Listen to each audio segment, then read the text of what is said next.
গুজরাটে টাওয়ার ভেঙে মৃত্যু মালদার 3 পরিযায়ী শ্রমিকের। শোকে স্তব্ধ গাজল। মালদার গাজল ব্লকের 3 পরিযায়ী শ্রমিকের মর্মান্তিক মৃত্যুর ঘটনায় শোকের ছায়া নেমে এসেছে এলাকায়। কাজের সূত্রে গুজরাটে গিয়ে দুর্ঘটনার কবলে পড়ে প্রাণ হারিয়েছেন বাবলু বাসকে বয়স 40, রাজেন হেমব্রম বয়স 25 এবং ফানু মাড্ডি বয়স 30। জানা গিয়েছে ভোট পর্ব শেষ হওয়ার পর গাজলের কয়েকজন শ্রমিকের সঙ্গে তার গুজরাটের ভাদোদরায় টাওয়ার নির্মাণের কাজে যোগ দেন। গত মঙ্গলবার কাজ চলাকালীন হঠাৎ একটি টাওয়ার ভেঙে পড়ে। সেই দুর্ঘটনায় ঘটনাস্থলে 3 শ্রমিকের মৃত্যু হয় বলে খবর। মৃতদের মধ্যে বাবলু বাসকে এবং রাজেন এমব্রমের বাড়ি গাজলের পান্ডুয়া গ্রাম পঞ্চায়েতের হোমাদিকে ইটাশাড়ি গ্রামে, অন্যদিকে ফানু মাড্ডির বাড়ি রানীগঞ্জ 2 গ্রাম পঞ্চায়েতের গোডাং গ্রামে। শনিবার তাকে কফির মন্দির দিয়ে গ্রামে হৃদয় বিদারক পরিস্থিতির সৃষ্টি হয়। প্রিয়জনকে শেষবারের মতো দেখতে বীর জওয়ান গ্রামের মানুষ। পরিবারের সদস্যদের কান্নায় ভারী হয়ে ওঠে পরিবেশ। গোটা এলাকায় নেমে আসে 15 দিন হয়েছে মনে হয়। মর্মান্তিক 15 দিন না হলে 15 তারিখ সরকারের কাছে আর্থিক সহায়তা উপযুক্ত ক্ষতিপূরণের দাবি জানিয়েছেন। স্থানীয় বাসিন্দারা প্রশাসনের কাছে দ্রুত সাহায্যের আবেদন জানিয়েছেন। কিসের কাজ করতো?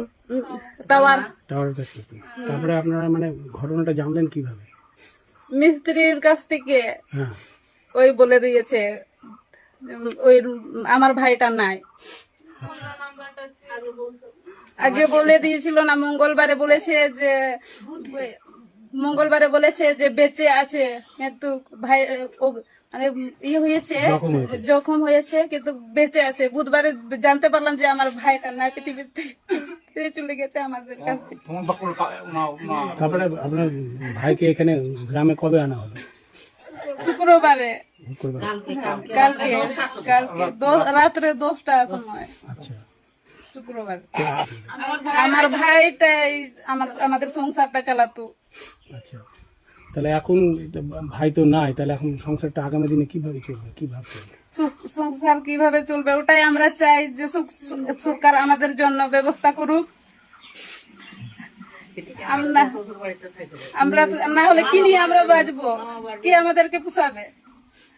ওটাই আমরা সরকারের কাছে আবেদন করছি। কি নাম আপনার? অঞ্জলি হেমব্রম।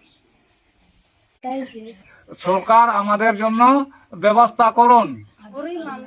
আমরা গরিব মানুষ, আমাদের জমি জায়গা নাই, আমরা খেটে আমিও খাটেছি, আমার ছেলে কষ্ট করে মানুষ করলাম, আর ছেলে এখন খাটছে। ওই ছেলে এখন মারা গেছে, আমাদেরকে কে দেখবে? আর আমার বেটি